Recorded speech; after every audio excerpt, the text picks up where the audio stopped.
Sveicināti naktziņās. Kristīgie visā pasaulē svin Lieldienas, Kristus augšām celšanās svētkus. Pagājušajā naktī un šodien Latvijas draudzēs notika svētku dievkalpojumi. 8 no rīta Rīgas Svētā Jēkaba katedrālē notika svinīgs Kristus augšām celšanās dievkalpojums un svētā mise. Pusdienlaikā dievkalpojums notika arī Rīgas Doma evaņģēliski luteriskajā baznīcā.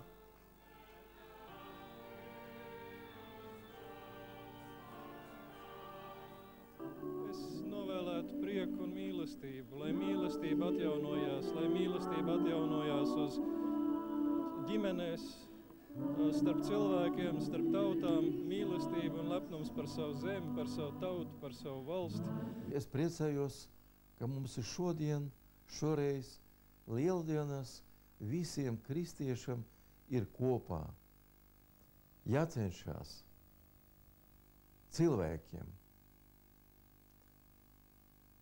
kuri nevar sevi apkalpot, slimajiem, atraitniem, vientuļiem, bērniem arī palīdziet.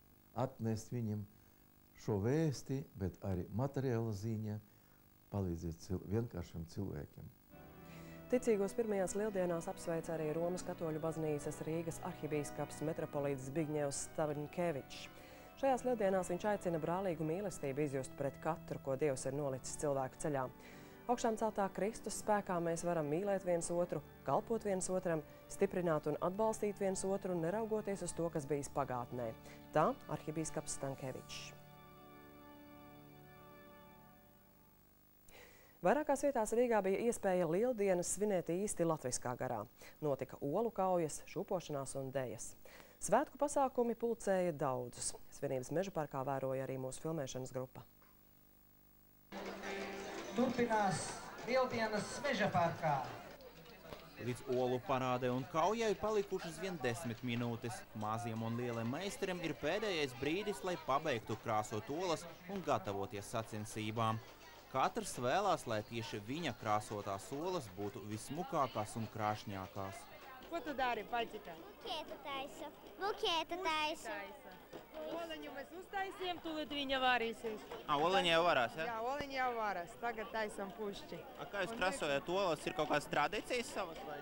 Nu, tradīcijas nav, meitiņa krāsē, tāpat tikai. Ar lupatām, ar graudiem, ar zālēm. Vienkārši kā sanāk, vai ir kaut kāda tradīcija, ka tu to dari? Kā sanāk. Olas ir novārītas, kaujas var sākties. Ārēja visi ejam lejā, un ja kādam lejā arī vēl ir. Olu kaujas ir tikai viena Lieldienu tradīcija. Tepat blakus var izšūpoties, lai vasarā neko žodi, vai apskatīt Lieldienu zaķi. Bet daži gatavojas vasarai ar rūpēm par putniem.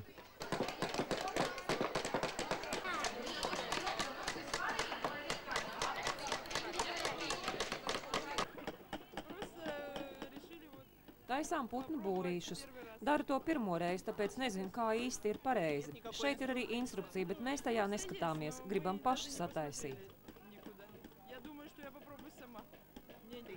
Es taisu būri putniem. Tu zini, kā taisīt? Kā tu viņu taisi? Te ir lapiņas un rādīts, kā te jātaisa. Sanāk? Jā.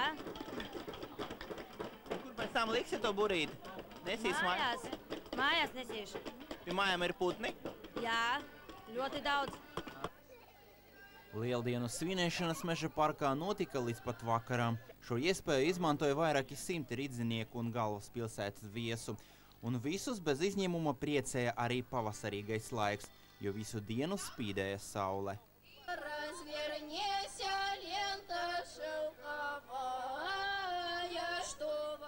Miroslavs Koģis, Aņis Kupčs, Latvijas televīzija. Lībijas armija paziņoja, ka uz laiku pārtrauc Misratas apšaudi, taču šodien atkal pienāk ziņas, ka pilsētā joprojām notiek sīvas kaujas. Muamara Kadāfī valdība skaidro, ka Misratas tuvumā dzīvojošās ciltis ir gatavas pievienoties lojālistiem, lai sakautu nemierniekus un atjaunotu pilsētā kārtību. Nemiernieki gan ziņo, ka liela daļa cilšu pārstāvju jau labu laiku karo opozīcijas pusē. Vakar kaujās Misratas apkārtnē nogalināti vismaz 24 cilvēki. Tikmēr NATO iznīcinātāji veikuši kārtējos uzlidojumus galvaspilsētas Tripolis pievārtē.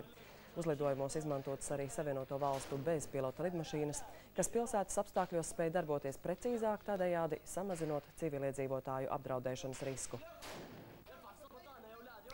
Ja Jemenas prezidentam Abdullam Saleham piešķirtu politisko imunitāti, mēneša laikā viņš varētu atkāpties no amata. Tā paziņojuši valdības pārstāvji. 32 gadus valdījušais līderis piekritis pārejas plānam, kuru izstrādājušas 5 Persijas līča valstis. Plāns paredz pagaidu valdības vadītāju amatā iecelt kādu no opozīcijas līderiem, kuram 2 mēnešu laikā jāsagatavo jaunas prezidenta vēlēšanas. Pārejas periodā prezidenta pilnvaras tiks nodotas viceprezidentam. Plānā arī norādīts, ka Salehs, viņa ģimene un tuvākie padomnieki tiks pasargāti no iespējamiem tiesu darbiem. Tomēr ne visi Jemenas opozicionāri ir gatavi piekrist šādam kompromisam.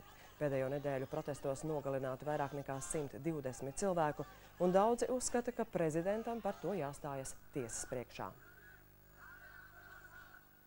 Olu krāsošana lieldienās ir neatņemama svētku sastāvdaļa. Kristiešiem ola simbolizē kapu, no kura augšām cēlās Kristus. Bosnijā katoļi un pareizticīgie gadsimtu gaitā ir izkopuši unikālas olu krāsošanas tradīcijas. Plašāk par tām stāsta Uģis Kronbergs. Viena no vissenākajām olu dekorēšanas tradīcijām Bosnijā meklējam Kresovas ciemā valsts vidienē. Stefans Bletičs ir pensionēts skolotājs, kurš ir te vienīgais valstī, kurš nodarbojas ar olu apkalšanu. Tas ir vienlīdz smags un ļoti smalks darbs. Meistaram jāizurb mazi caurumi olu čaumalās, un caur tiem jāizvelk smalks nagliņas, uz kurām piestiprināt metālā izkaltus dekorus. Starp tiem atrodami pat pazīstami Balkānu futbola komandu simboli. Postoji leģenda.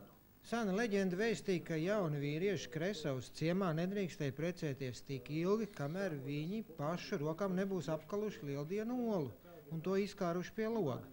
Izdekorētā ola bija viņa kalēja prasmes meistarības apliecinājums. Tikmēr Sarajevā gleznu restaurātore Ranka Kabrinoviča olas apglezno īpaši smalkā tehnikā, uz tām zīmējot dažādus ziedus un ornamentus. Pirms katras dekorēšanas olas tiek novārītas, kur tās iegūst īpašu fona toni. Olu apgleznošana prasa ļoti daudz laika, tāpēc, ka tas ir smalks darbs, kam nepieciešama pacietība. Māksliniekam jābūt ļoti uzmanīgam, taču man tas patīk, es to daru prieka pēc, naudu par tām neprasu.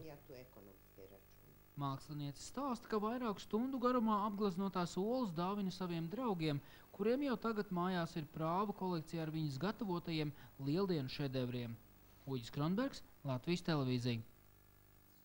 Kāds laiks gaidāms otrajās lieldienās, to tūlīt uzzināsim. Visu labu! Leģendārā vācu kvalitāte, modernas tehnoloģijas, augstā drošība, Liebherr leduskapji numur 1 Vācijā.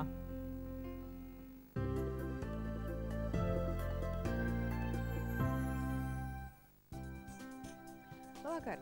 Laika apstākļu ziņā joprojām bez būtiskām izmaiņām. Anticiklons nosaka to, ka bez nokrišņiem paies arī šī nakts. Mākoņu daudzums debesīs būs neliels, pūtīs lēns mainīgi virzienu vējš un gaisa temperatūra +4, +6 grādi Kurzemē, +5 valsts centrālajā daļā Latvijas austrumos ap +5, +8 grādiem. Un arī rītdiena lietu Latvijā nesola, tādēļ brīdinājums par to, ka aizvien paaugstinās uguns bīstamība Latvijā. Mainīgs mākoņu daudzums, arī diena paies ar lēnu vēju, Kurzemes piekrastē būs 14–16 grādu, Kurzemes vidienē 20, Rīgā 19, Zemgalē līdz pat 22 grādiem, ap 18 Vidzemē, Latgalē 19–20 grādus silts un joprojām otrais medicīniski labvēlīgais laika tips. Nakts uz otrdienu ar nelielu mākoņu daudzumu un temperatūru +3, +8 grādi. Dienā mainīgs mākoņu daudzums un aizvien bez lietus. 11–16 piekrastē, citvieta 16–21 grāds. Arī trešdienas nakts paies bez nokrišņiem, tad gaisa temperatūra +4, +9 grādi. Bet dienā gan debesis apmāksies, neliels lietus gaidāms Latvijas lielākajā daļā un vietām iespējams arī pērkona negaiss. +9, +14 grādi būs pie jūras, citvieta +14, +19 grādu. Laikziņā šokar tas viss. Ar labvakaru! Leģendārā vācu kvalitāte, modernas tehnoloģijas, augstā drošība, Liebherr leduskapji numur 1 Vācijā.